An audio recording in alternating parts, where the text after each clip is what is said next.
Hello, everybody. Good to be here again with you.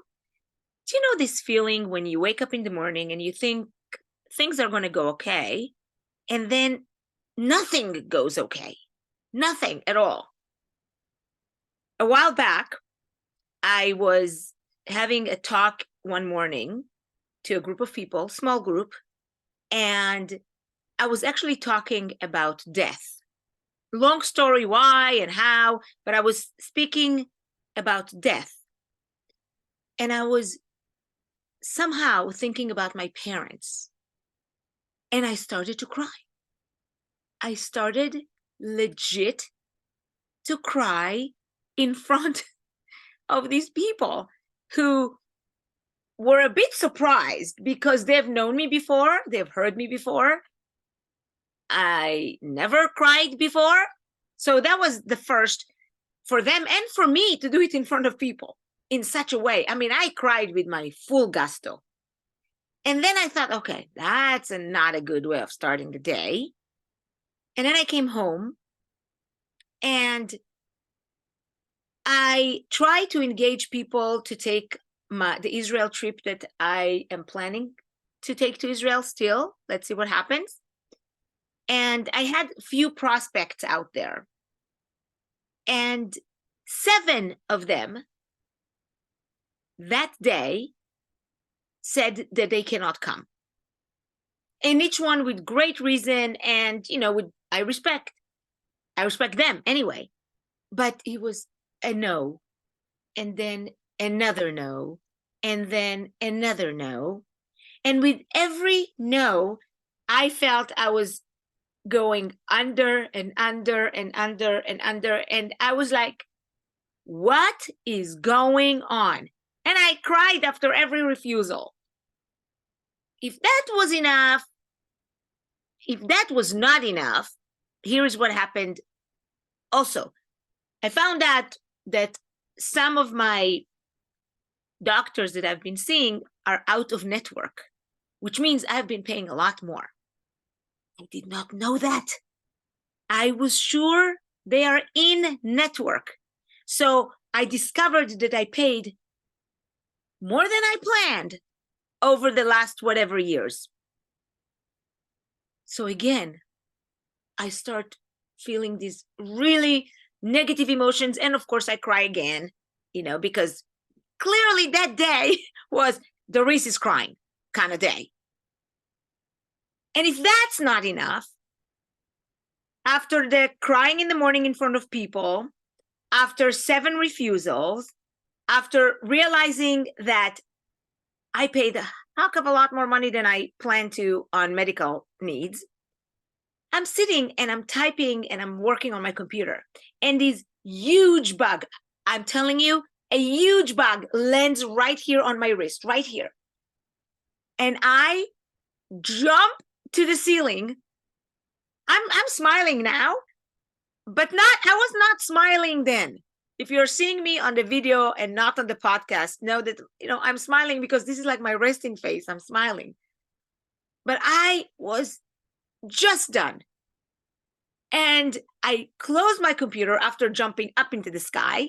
And I said, that's it. I am so done. I cannot handle anything anymore. And I felt really bad. I mean, my husband and my son, who was still at the house, came and gave me a hug and said, Mom, you're having a hard day today. And I was like, yes, I am having a horrible day. And my girlfriend came over that night. I called her. She came over. And I cried again, telling her the whole thing that went bad during the day. And she was telling me, Dorice, I know you're resilient. You'll get it together. And it made me think, this very bad day made me think about resilience. I'm sorry that my dog is barking right now. So this video is about 4 tips. I'm going to pause here until this dog stops barking for a second. So I'm back with you. So I thought about what makes me resilient, I came up with this big, beautiful talk. But I want to, right now, in this video, in this podcast, I want to give you 4 tips. Each one starts with the letter P, to use when you feel that you need to be stronger. Now, what is resilience? Your capacity to quickly bounce back from negative situations and setbacks back into being in balance with more positive emotions. Now, keep in mind that that happened, and the next day I was talking in front of 430 people. Okay, that was the next day. So from one day to the next, I had to really get myself together because this was not a good sight. So here are the 4 P's of what I call, and I love the whole 4 thing, 4 chambers of the heart with my book and all that. So here is in a short way. Okay, what are the 4 P's? So the first one, and it's not really in particular order. We can maybe do it another time. But right now, perspective is the first P. Can we see the forest and not only the one tree that is in front of us? Sometimes when we were so close to a problem, we look at the tree, literally our nose are touching the trunk. Can you step back and maybe realize that there are hidden opportunities? Sometimes we're so focused on one tree that we forget the entire forest. And that takes time to develop that mindset that a setback is temporary. I can tell you that the very next day, I got 3 people to sign up for the Israel trip. I'm still not sure that I will do that based on the situation, but 3 more joined. So what we regarded as bad turned out to be not so bad. Can you stop that spiraling down because we lose perspective? And can you assume that maybe every adversity or challenge can open us a new situation that can offer us gifts? When I cried in front of the small group of people, several came to me and said how my showing of emotions opened for them the channel to be more vulnerable. I never know that.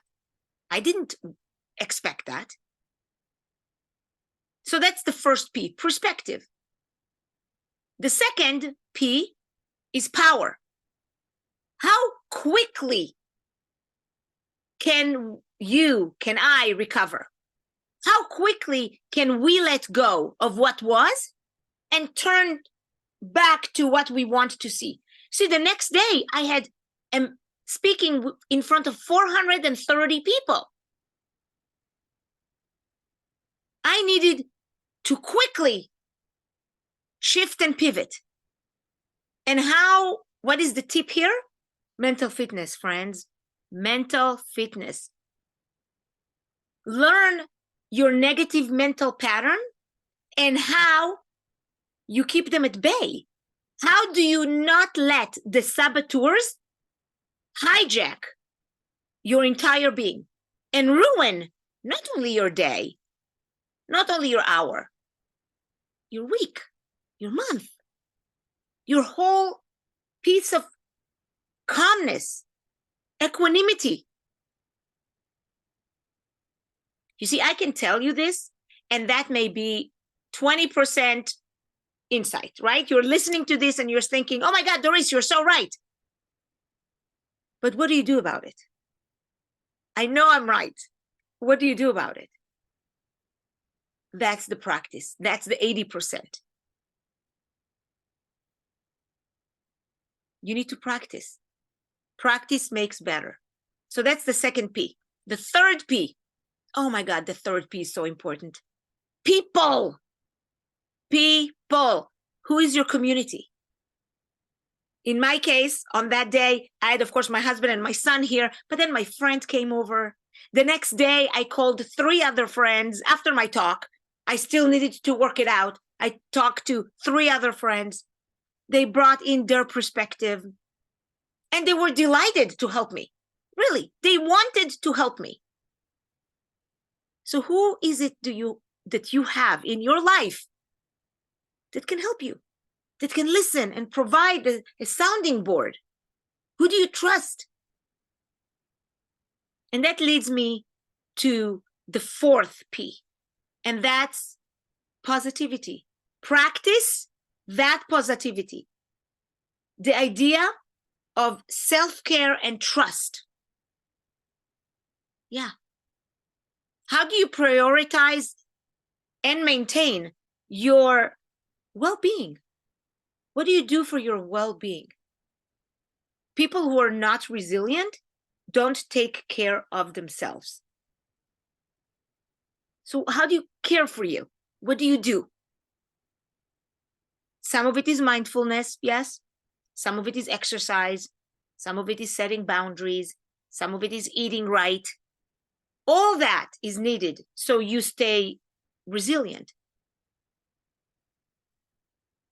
And when you do that, you build the concept of trust.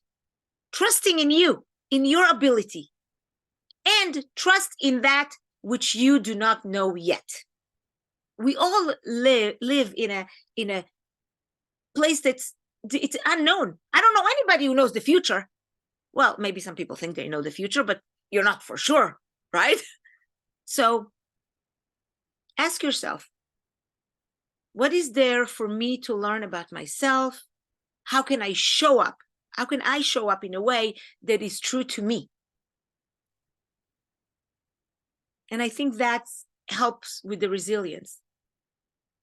I know that people who do positive intelligence, people who practice positive intelligence, report time and time and time again how they have a little bit more breathing room. Literally, that's a quote. That's what they say, breathing room to become more conscientious about their own thoughts, that they are not shifting to automatic every day. So this is it. This is what I wanted to share with you today about my story, where I found out within a day all these bad things and how I still swam and kept my head above water, which is my Dorice's definition of keeping resilient. This is what I want to share with you. I hope that as you listen to this, there's going to be several more email and podcasts about resilience. Stick with me, listen in, and connect with me. If you find this talk, these tips, me as your speaker, as your coach, interesting, and let's delve into that some more. So until the next time, be well, stay positive, be the champion that you are intended to be. Be yourself. Bye, everybody.